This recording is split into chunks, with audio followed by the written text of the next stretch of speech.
Halo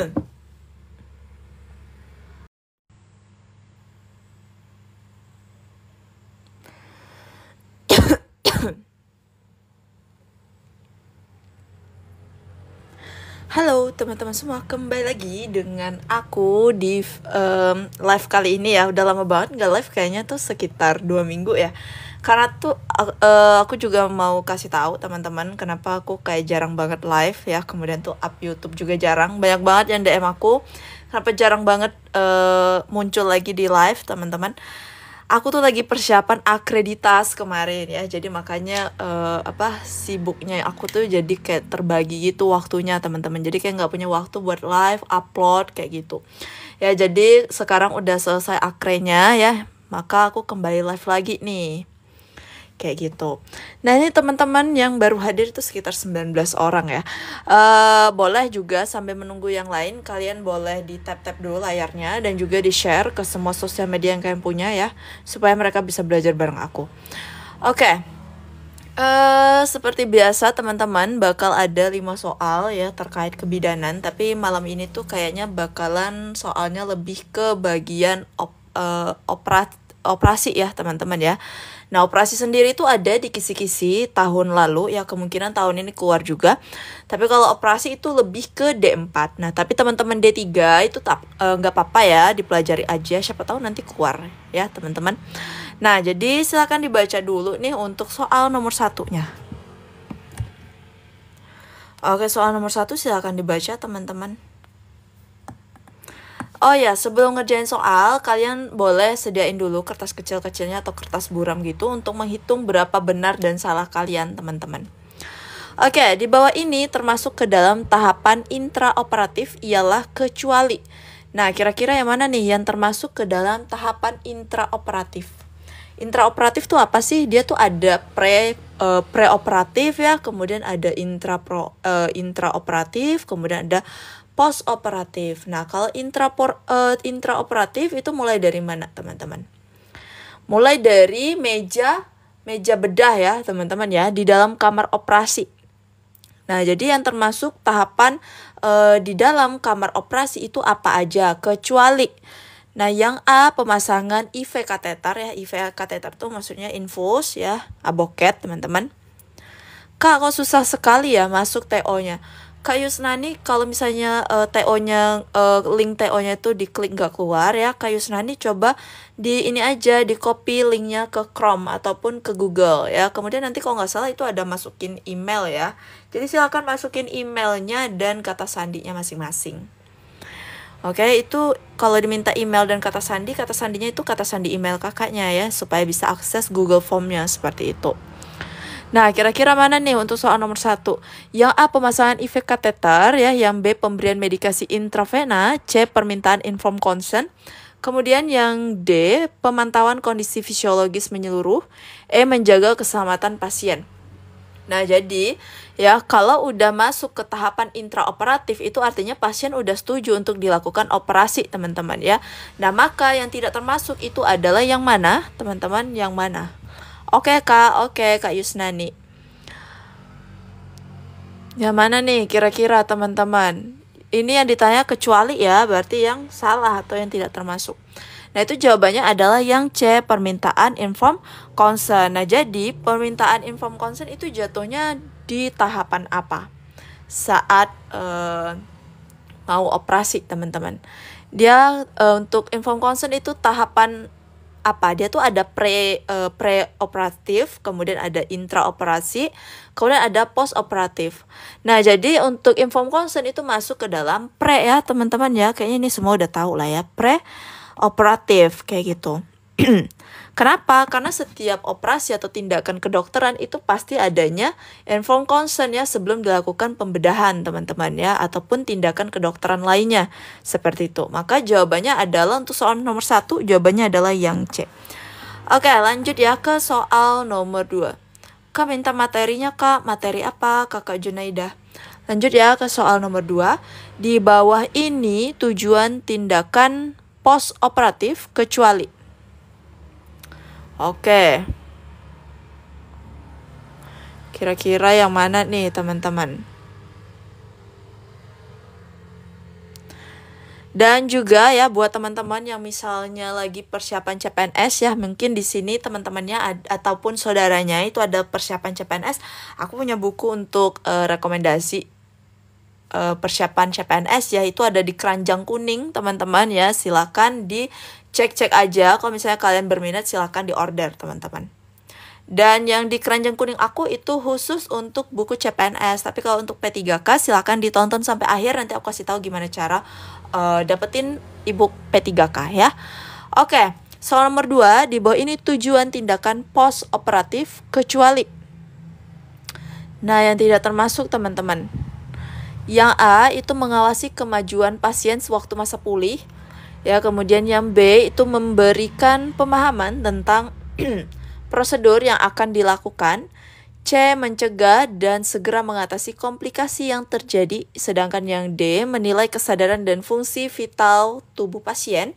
Kemudian yang E menentukan saat pemindahan atau pemulangan pasien. Oke, sebelum lanjut aku mau tanya dulu deh. Di sini ada yang D4 atau S1 atau profesi bidan, teman-teman boleh komen-komen di kolom komentar. Di sini ada yang jurusan bagian D4 ataupun S1 profesi bidan nggak? Boleh komen-komen ya. Kak Sri Utami D3, oke. Kak Sri Utami kalau boleh tahu tahun lalu udah pernah ikut P3K atau belum Kak Sri Utami? Saya Kak profesi bidan. Kak Dana ini first time kakak ikut tes P3K atau tahun lalu udah pernah? Oke, ini lumayan banyak juga ya untuk S1 dan profesi bidan ya. Nah, untuk kisi-kisi profesi bidan ataupun D4 ya, itu salah satunya ada nih terkait tindakan operatif ya. Tahun lalu ada yang dapat soal tindakan operasi nggak? Ataupun yang D3 mungkin nyelip soal terkait tindakan operasi?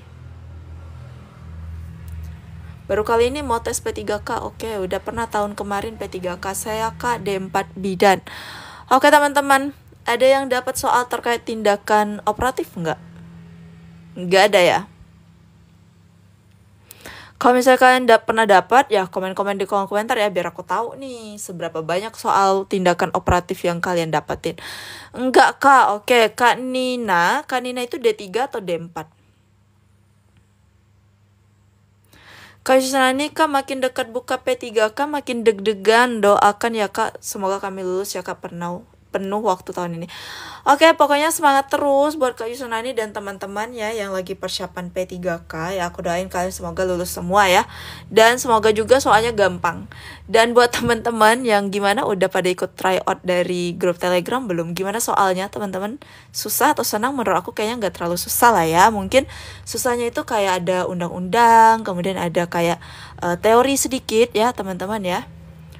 Gimana nih perasaannya setelah ikut TO? Apakah nilai dari dari bulan lalu itu turun atau meningkat teman-teman? Boleh komen-komen di kolom komentar ya. Soalnya susah Kak. Oh iya Kak Safta, mungkin susahnya bagian teori kali ya, yang hafal-hafalan kayak gitu. Kak Sri Utami, soal tahun lalu banyak kasus di puskesmas masalah imunisasi. Oke, belum Kak, atur waktu dulu. Oke, untuk TO di grup Telegram itu aku kasih waktu 1 minggu ya. Jadi kalau misalnya lebih dari 1 minggu itu kalian gak bisa ikut perankingan lagi teman-teman ya.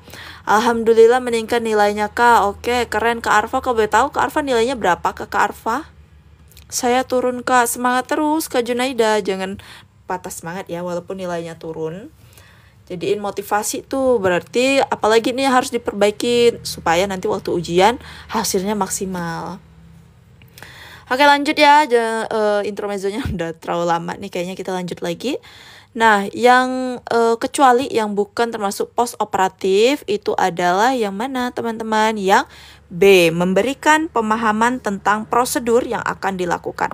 Nah, kalau yang B ini masuk ke mana nih? Masuk ke pre atau masuk ke intraoperatif teman-teman yang B.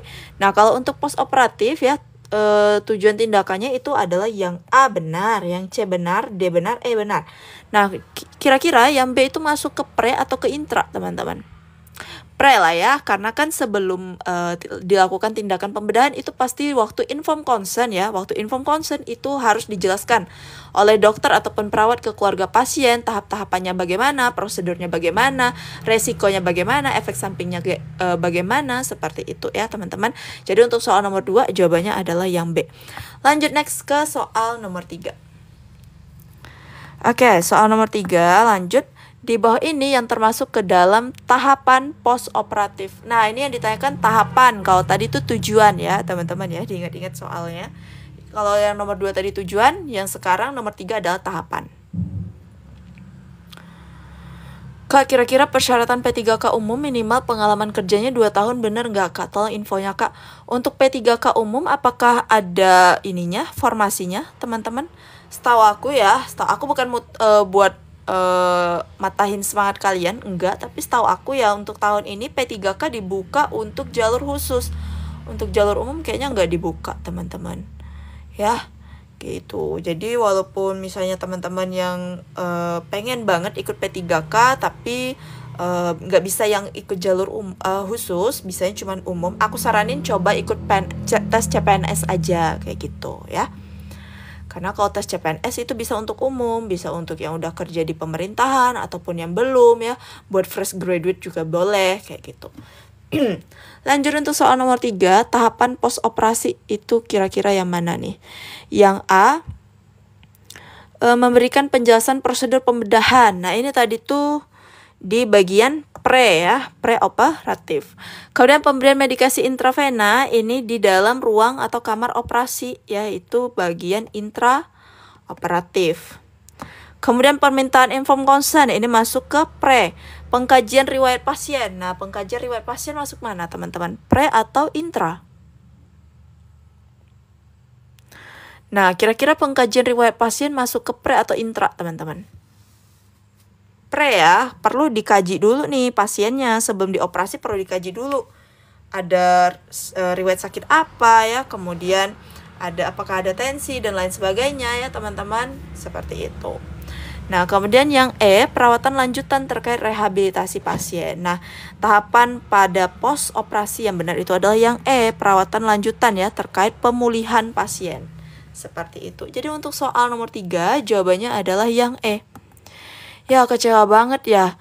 Kalau tahun ini nggak ada jalur umum CPNS, sudah nggak ikut soalnya. Oh, kenapa Kak Ami nggak ikut CPNS?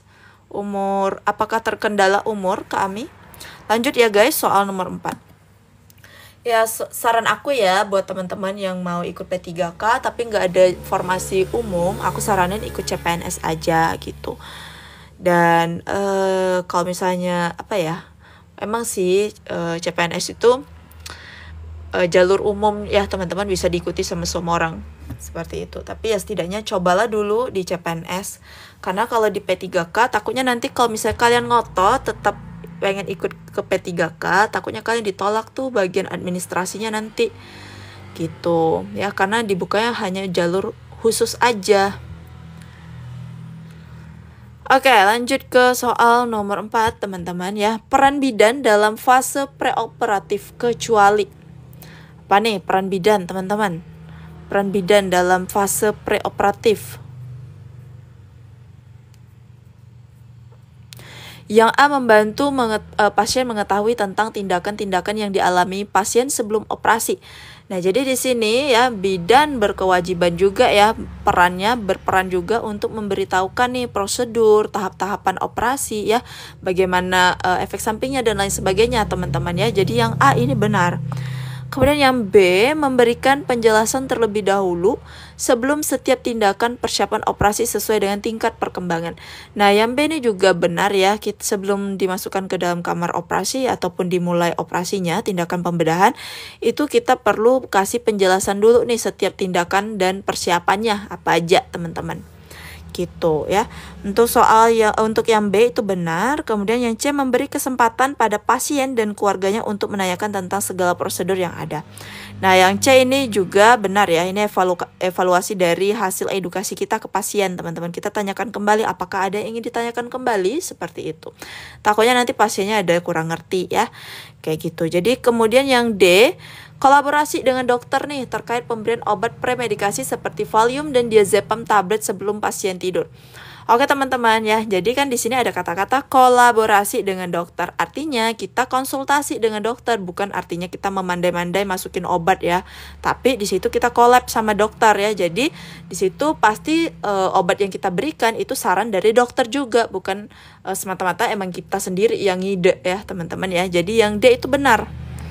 Nah, yang ditanyakan adalah kecuali mendiagnosa penyakit penyerta yang ada pada pasien. Nah, yang mendiagnosa itu adalah perannya dokter ya teman-teman ya terhadap penyakit penyertanya seperti itu. Jadi untuk soal nomor 4 ya yang tidak termasuk dalam fase preoperatif untuk peran bidan itu adalah yang E. Kayak gitu jadi yang A, B, C dan D itu masuk ke peran bidan dalam fase preoperatif teman-teman. Preoperatif itu adalah sebelum dilakukan operasi ya. Jadi tuh ada beberapa tahap-tahapan ya sebelum dilakukan operasi itu apa aja. Yang pertama, misalnya inform consent ya. Inform consent itu penting banget teman-teman ya. Jangan sampai melakukan operasi tanpa inform consent, itu bisa dituntut nanti ya. Kayak gitu ya. Preoperatif itu tindakan sebelum operasi, itu tahapannya banyak banget ya. Mulai mengkaji riwayat penyakit, screening ya, kemudian cek darah, apalagi cek darah itu masuk screening ya, inform consent, persetujuan ya, dan lain sebagainya teman-teman. Oke, untuk soal nomor 4 jawabannya adalah yang E. Lanjut ke soal nomor 5. Nah, ini dia soal yang terakhir teman-teman. Soal yang terakhir, Nyonya W dalam persalinan kala 4 mengeluarkan darah yang banyak dari jalan lahir, kontraksi uterus lemah. Berdasarkan data tersebut, Nyonya W termasuk kategori pasien apa nih? Oke teman-teman, mungkin teman-teman yang nonton live aku ada yang kerja di kamar bedah atau kamar operasi nggak? Ada yang kerja di ruang OK nggak di sini teman-teman?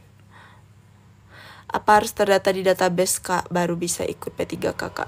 Setahu aku gitu ya, harus namanya terdata di database ya. Oke, ada yang kerja di ruang OK nggak di sini? Kakak-kakak sekalian? Atau di ruang VK ya? Di ruang OK tuh biasanya perawat maternitas ya. Ada Kak? Oke, Kak hamba Allah ini kerjanya di bagian OK ya Kakak ya. Gimana Kak kerja di OK? Enak nggak nih? Kira-kira enak mana nih? IGD, OK atau VK? IGD Kak, siapa nih tadi yang bilang IGD? Kak Diana IGD Kak, sama kita tos dulu Kak Diana ya, di bagian Ponek ya. IGD VK. Oke, Kak, oke Kak Kurnia. Ya Kak, enak. Enak di Oka. Oh, siap. Oka siap-siap Cito ya teman-teman ya. Kalau di Oka siap-siap Cito. Saya di puskesmas Kak. Oke, Kak Yusnani gak apa-apa. Gak merawat pasien. Iya benar. Iya benar. Oke, Nyonya W ya. Ini kira-kira apa nih? Diagnosa Nyonya W apa? Aku tanya dulu deh diagnosanya apa? Diagnosanya adalah, nah jadi di sini pada kala 4 ya, kala 4-nya itu keluar darah banyak banget dari jalan lahir, kemudian uterusnya juga lemah. Ini diagnosisnya itu adalah atonia uteri, yaitu uterusnya lemah. Atonia uteri. Nah, ini masuk ke dalam kasus apa? Urgent atau tidak urgent? Urgent ya teman-teman ya, urgent dan gawat darurat. Nah, jadi apa sih definisi gawat darurat teman-teman? Yang bisa mengancam nyawa ya kalau misalnya tidak segera ditolong. Nah, itu dia. Ya, jadi kalau misalnya atonia uteri ini tidak tertolong dengan tepat dan cepat teman-teman, itu bisa menyebabkan kematian pada ibunya ya, karena kehilangan darah terus-terusan nih. Ibunya bisa anemia ya, kemudian bisa perdarahan, anemia, bisa meninggal teman-teman karena kehabisan darah, dan perlunya transfusi darah nih kalau misalnya HB-nya udah terlalu rendah. Nah, jadi ini masuk ke dalam kategori gawat darurat. Jadi tuh ada beberapa kalau di triase IGD ya teman-teman yang kerja di IGD itu ada yang gawat tapi tidak darurat ya, gawat darurat, kemudian darurat tetapi tidak gawat ya teman-teman. Itu pernah belajar ya waktu di kuliah seperti itu.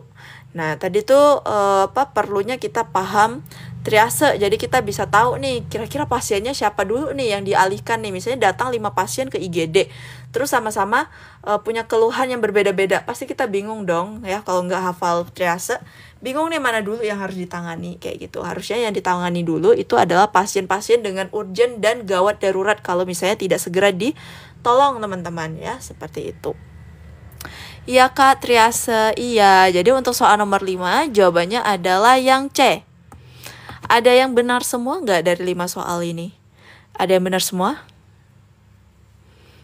Kayaknya benar semua deh. Tadi aku lihat kayaknya jawabannya pada sama dengan aku ya.